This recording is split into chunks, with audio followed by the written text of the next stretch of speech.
Well, you know, in the 19th century, if you spoke of nature having a purpose, you were thought to be anti-evolution, because in the 19th century there was great pain to eliminate anything like preformation or teleology or purpose or God, all these things that they were trying to eliminate from evolutionary theory. And until very recently in scientific thought, the idea has been that events are pushed by the causal necessity embedded in the events which preceded them. In other words, if you ask the question, what is the most important event in terms of, or moment in terms of shaping this moment, the answer would be the moment just before this moment, because it hands on the energy, the space, the time.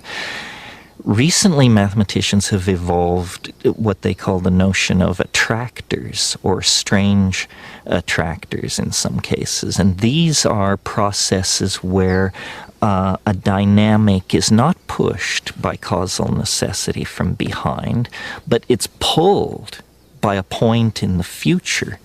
You could almost say, for example, if you release a ball bearing up near the rim of a bowl, that its attractor is the bottom of the bowl.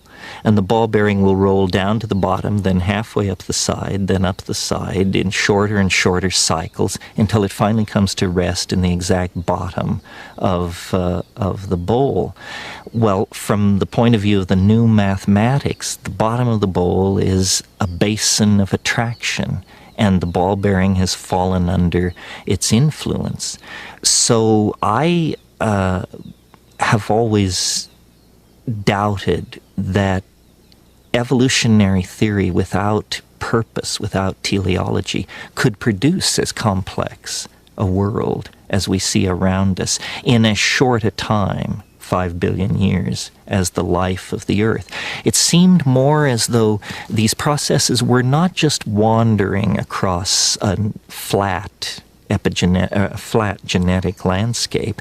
They were the process of biological evolution was actually being channeled between high walls. In other words, it could move. It had some motion this way, some this, but its forward direction was inevitable. And this is the idea of an attractor, that what the universe is doing is it is under the sway of what I call the transcendental object at the end of time. And that is this domain of hyperconnectivity, that it would be perfect novelty.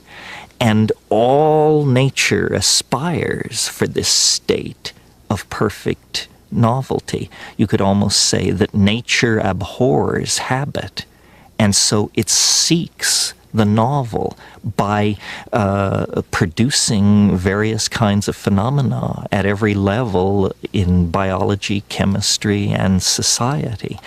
And so there really is a purpose to the universe. Its purpose is this state of hypercomplexification in which all of its points become related to each other, become what mathematicians call cotangent. And it gives the universe the feeling of being imbued with a caring presence. It makes it appear as though nature is tending toward something, and that it changes our own ethical and moral position in the universe.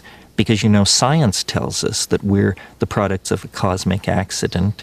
We're at the edge of an ordinary galaxy in an ordinary star system, and we're damn lucky to be here. And that's it. That's our place, a very existential notion of our place in the cosmos. But if you take this other point of view, that process is under the influence of an attractor, and that the value the attractor is maximizing is novelty, then suddenly, for the first time in 500 years, human beings are moved back to the center of the stage, because we are the most novel thing on this planet. We are everything biology is, plus technology, language, politics, philosophy, art, so forth and so on.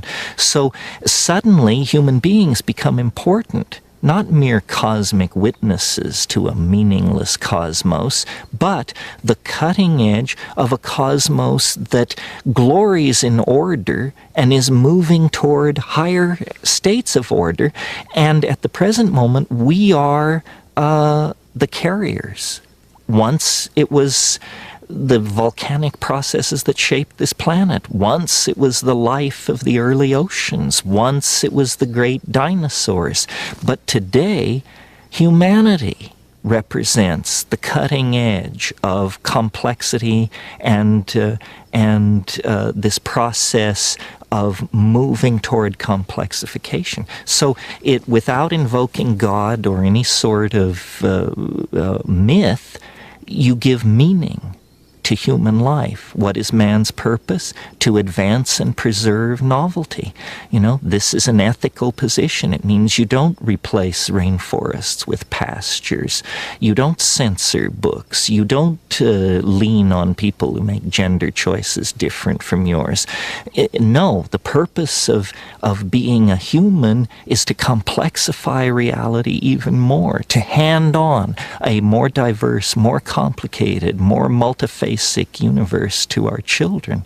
And when this process of complexification reaches the omega point, it will fulfill, I believe, the expectations of all of these religions, but it will fulfill it in a mature, scientific, and